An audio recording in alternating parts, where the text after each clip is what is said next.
오늘 우리에게 주신 약속의 말씀을 받기 원합니다. 가능하신 분들 자리에 일어서셔서 말씀을 같이 받도록 하겠습니다.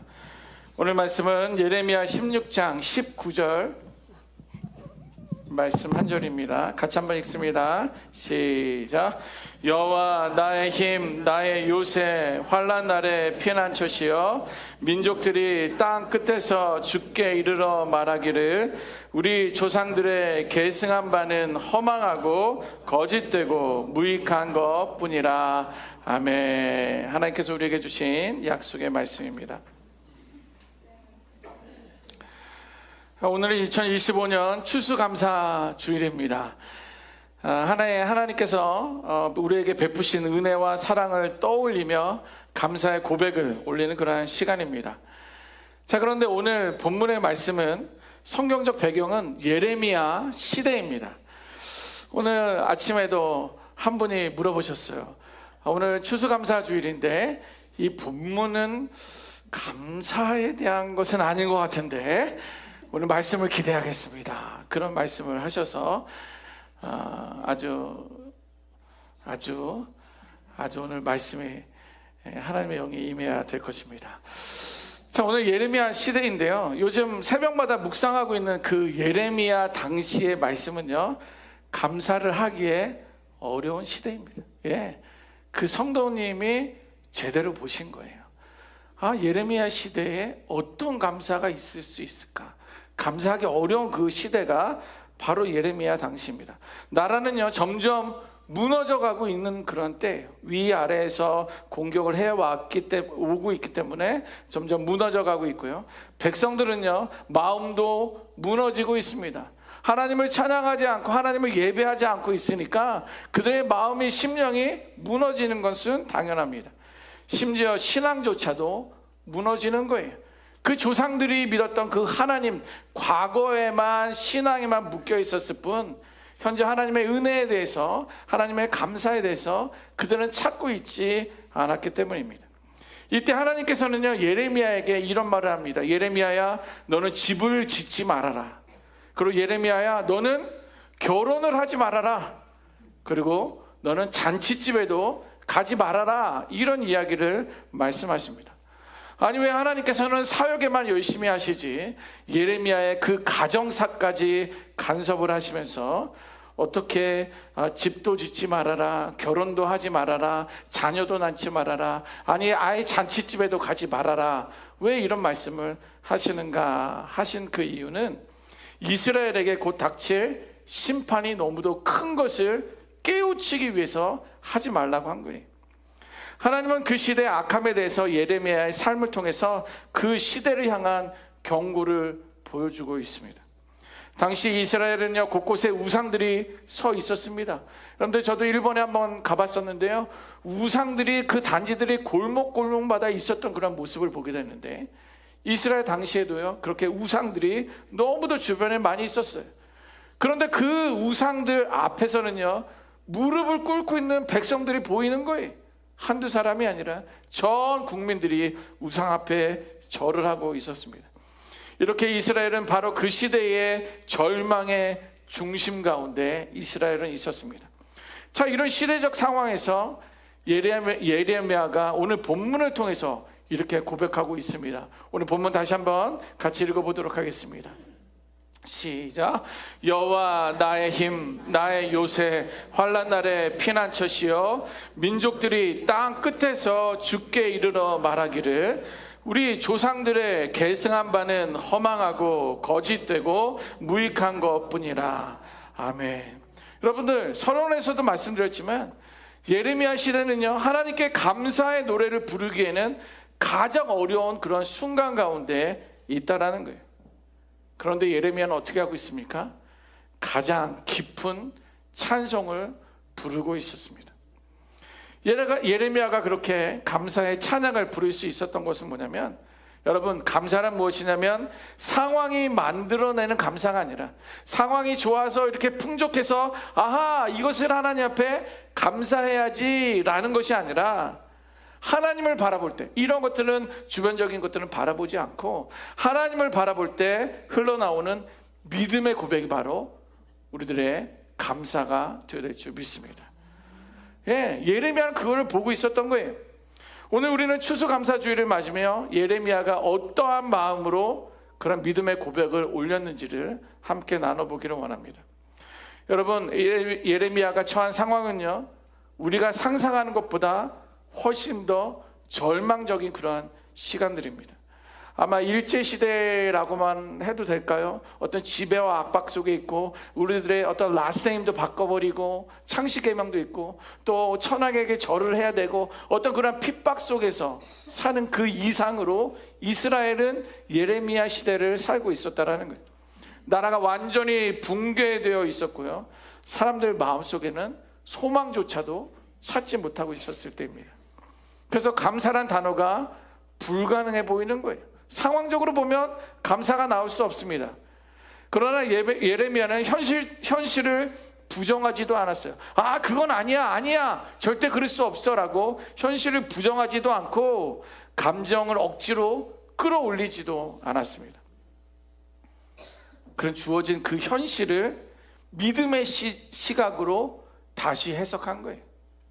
상황을 볼 때 이 상황들을 믿음의 시각으로 해석했다라는 거예요.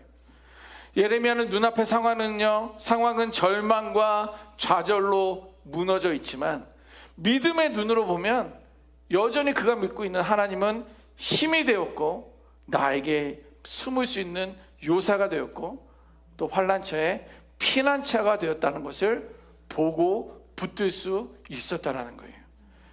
여러분, 이렇게 감사는요, 현실을 모르는 척하면 하는 그러한 감정이 아니라 현실 속에서 하나님을 발견하는 믿음의 반응이 되어야 될 줄 믿습니다. 감사는요, 믿음의 반응인 거예요. 믿음의 반응이에요. 무너지는 현실 속에서도 그래서 그는 이렇게 고백할 수 있었던 거예요. 여호와는 나의 힘입니다. 여호와는 나의 요새입니다. 환난 날에 피난처이십니다. 이 고백이 바로 믿음으로 해석된 감사이고 우리 모두의 고백이 되어야 될 줄 믿습니다. 감사는 상황이 좋아서 나오는 것이 아니에요. 상황이 좋으면 감사할 수 있죠. 그러나 상황을 통해서 나오는 감사가 아니라 하나님을 신뢰하기 때문에 나오는 것임을 예레미야는 오늘 우리에게 보여주고 있는 것이에요. 그래서 추수의 기쁨은요, 양에서 오는 것이 아닙니다. 저는 오늘 여기 여기 빈 곳이었는데 막 피아노 옮겨도 되겠느냐 물어보고 옮겨라. 그래서 뭐 이렇게 해서 이렇게 될 것이다. 그래서 전혀 상상을 하지 못했어요. 전혀 상상하지 못했어요. 그런데 이렇게 풍성하니까 올해는 더 우리 교회가 감사의 조건들이 많구나, 더 많이 감사합시다, 이것이 아니라는 거예요. 추수의 기쁨은요, 양에서 오는 것이 아니에요. 이렇게 풍성함에서 오는 곡식 때문에 우리가 추수의 기쁨이 아닌 거예요. 추수라는 것은, 추수의 기쁨은 그 곡식을 내가 거둬들이기까지, 내 손에 들어오기까지 베풀어 주신 그 하나님의 은혜를 기억할 때 기쁨의 축제가 될 수 있는 것입니다. 여러분, 여기에는 이 곡식과 야채, 과일들 뒤에는요, 우리가 만들 수 없는 수많은 하나님의 손길이 숨어져 있어요. 물론 다 여러분들이 십시일반 다 가져온 거지만, 그러나 여기에는 하나님의 손길이 숨어져 있습니다. 예를 들면 이런 거예요. 보이지 않게 땅을 깨워주시는 그 봄이 있었던 거예요. 이거 다 봄에 심었던 것들 아닙니까? 또 자라게 하는 여름이 있어요. 이 뜨거운 빅토밸리 지역에 뜨거운 태양이 있었기 때문에 아주 감들도 달고요, 어떤 거는 배도 다 달아요. 그리고 적절한 때에 내리는 비가 있었고요, 또 생명을 불어넣을 수 있는 어떤 그런 바람도 여기에 있었고요, 밤낮으로 멈추지 않는 햇빛과 그 모든 것을 운행하시는 계절의 손길이 있었다라는 거예요. 그래서 추수는요, 그 모든 은혜의 한자리가 모여진 흔적일 뿐이라는 거예요. 숨겨진, 기억하지 못하고 있었던, 깨닫지 못하고 있었던 하나님의 그 손길들이 모여서 추수가 된 거예요. 그래서 여러분, 감사는요, 수확의 결과를 바라볼 때 생기는 것이 아니라 그 결과를 가능하게 하신 하나님의 이유와 은혜를 바라볼 때 감사가 시작될 줄 믿습니다. 수확이 양이 많아서 감사하는 것이 아니라 아하, 하나님께서 여기까지 우리를 인도하셨구나 라는 것에 대해서 감사할 수 있는 우리가 되어야 한다는 거예요.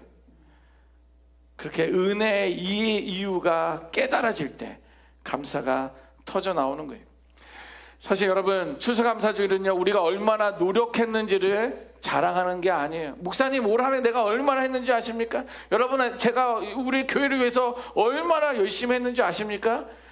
이거를 자랑하기 위한 날이 아니라는 거예요. 오늘 우리가 이 자리에 설 수 있도록 한 해 동안 하나님께서 남겨놓으신 그 은혜의 발자국을 돌아보는 거예요. 아하, 벌써 11월 중순 말을 다 가고 있는데 이것도 하나님의 은혜였구나. 아하, 이것이 나의 피난처가 되었었구나. 아하, 이것이 나의 요사가 되었었구나 라면서 올 한 해를 돌아보면서 하나님이 허락하셨던, 하나님이 함께 하셨던 그 흔적에 대해서 은혜의 발자국을 돌아보는 시간이 되어야 된다는 거예요. 그래야 감사의 노래가 내 중심에서 하나님 중심으로 옮겨가는 것입니다. 이 말이 무엇이에요? 감사의 노래가 내 중심에서 하나님께로 옮겨간다는 그 의미는 뭐냐면, 감사의 초점이 내가 받은 것에서 그 모든 것을 주신 하나님께 이동한다라는 뜻이에요. 여러분, 감사의 노래가 내 중심이 되면 감사도 조건적이게 되는 거예요. 그래서 많이 받으면 감사하고, 적게 받으면 불평하고, 또 상황이 좋으면 감사하지만 어려우면 그냥 침묵하고 있는 거예요. 그게 내 중심일 때 그런 일이 있습니다. 그러나 하나님의 중심이 될 때는요, 감사는 조건을 넘어서 상황을 초월하게 되는 거예요. 예레미야 시대처럼 감사할 조건들이 없습니다. 감사할 상황들이 아니에요. 나라는 망하고 있죠. 사람들은 많은 상처에 있죠. 누가 그때 감사할 수 있겠습니까? 그러나 이 모든 것을 초월할 수 있는 것은 내 마음의 중심이 하나님께 있을 때 초월할 수 있다는 거예요. 그러므로 우리들의 사고는요, 지금 주어진 것이 무엇인가, 내가 얼마나 거둬들였나, 내가 얼마나 저축을 하고 있는가, 내가 얼마나 건강한가 라고 있는 것보다는 그 모든 것들을 주관하시는 분이 누구신가를 볼 수 있어야 되는 거예요. 이것도 주님의 거였구나. 아, 이것조차도 하나님의 인도하심이구나. 이 내 생각 중심에서 하나님의 중심으로 우리의 시각과 마음을 바꿔야 한다는 거예요. 그래서 오늘 본문은요, 예레미야를 통해서 그러한 관점을 우리들에게 보여주고 있는 거예요. 예레미야는 무너지는 현실 속에서도 이렇게 선언합니다. 열국이 주께 나와 고백하리이다. 이건 뭐예요? 자신의 현실만 본다면 감사할 이유가 전혀 없다라는 거예요. 그러나 예레미야는 나 중심의 해석에서 벗어나 하나님의 이루실 더 큰 일을 바라보고 있었던 거예요. 지금의 현실은 나라가 무너지고 있지만, 우리는 축제의 시간들을 누릴 수 없지만, 우리는 가정도 꾸릴 수 없지만, 나의 집도 만들 수 없지만, 그러나 감사의 노래를 부르며 하나님의 중심으로, 하나님의 시각으로 바꿀 때에 우리는 그에게 감사와 영광을 올려드릴 수 있다라는 거예요. 그래서 오늘 보면 다시 한번 읽어보시겠습니까? 19절입니다. 시작. 여호와 나의 힘, 나의 요새, 환난 날의 피난처시요, 민족들이 땅 끝에서 주께 이르러 말하기를 우리 조상들의 계승한 바는 허망하고 거짓되고 무익한 것뿐이라. 아멘. 무슨 말이에요? 민족들이 땅 끝에서 주께 이르러 이렇게 일방적으로 고백한다라는 거예요. 예레미야는 현실을 보며 낙심하는 대신에 모든 민족이, 모든 열방이 하나님께 돌아올 그날을 바라보고 있었다라는 거예요.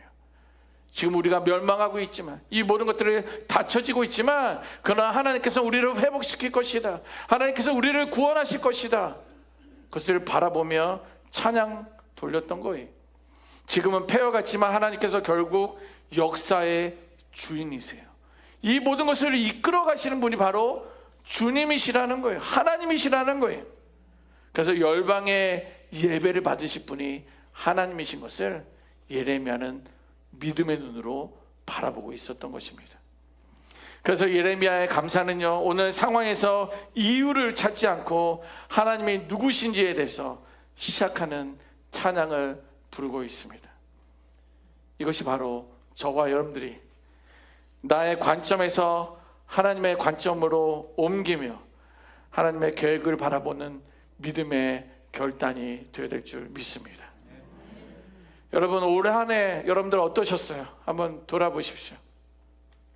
어떤 것은 내게 힘이 됐었던 그런 시간들도 있었고요, 어떤 것은 나의 요새가 되었던 것도 있었고요, 또 어떤 때는 환난 날에 피난처가 된 것도 있었고, 이 모든 것들은 다 하나님이셨어요. 목사님, 뭐 어떤 것도 그렇지만 정말 실망스러운 것도 있었는데 그것도 하나님이 하신 거 아니에요? 하나님이 하신 겁니까? 어느 것 하나 우연으로 지나갈 수 있는 것들은 없습니다. 때로는 그것이 우리의 힘이 되기도 하고 요새가 되기도 하고 피난처가 되기도 하지만, 때로는 그 반대의 입장에 있었던 것은 하나님께서는 오늘 우리들에게 나를 더 찾으라, 나와 가까이 하라, 나와의 관계를 더 견고하게 하자꾸나 라는 하나님의 반응이었다라는 거예요. 그래서 오늘 우리는요, 하나님께 감사의 노래를 불러야 합니다. 이건 단지 우리가 만든 축제가 아니라 하나님이 만드신 은혜의 축제 속으로 들어가야 한다라는 거예요. 현실 때문에 들어가면 불편할 수 있지만, 그러나 그 미래를 향하여 하나님이 예배하신 그 은혜로 들어간다면 우리는 당당하게 기쁨으로 즐거움으로 들어갈 수 있다라는 거예요. 그렇게 오늘 우리의 감사가 하나님께 향하고 하나님을 높이며 하나님께 돌아가는 그러한 거룩한 노래가 되시기를 주님의 이름으로 축원합니다. 아멘. 기도하겠습니다.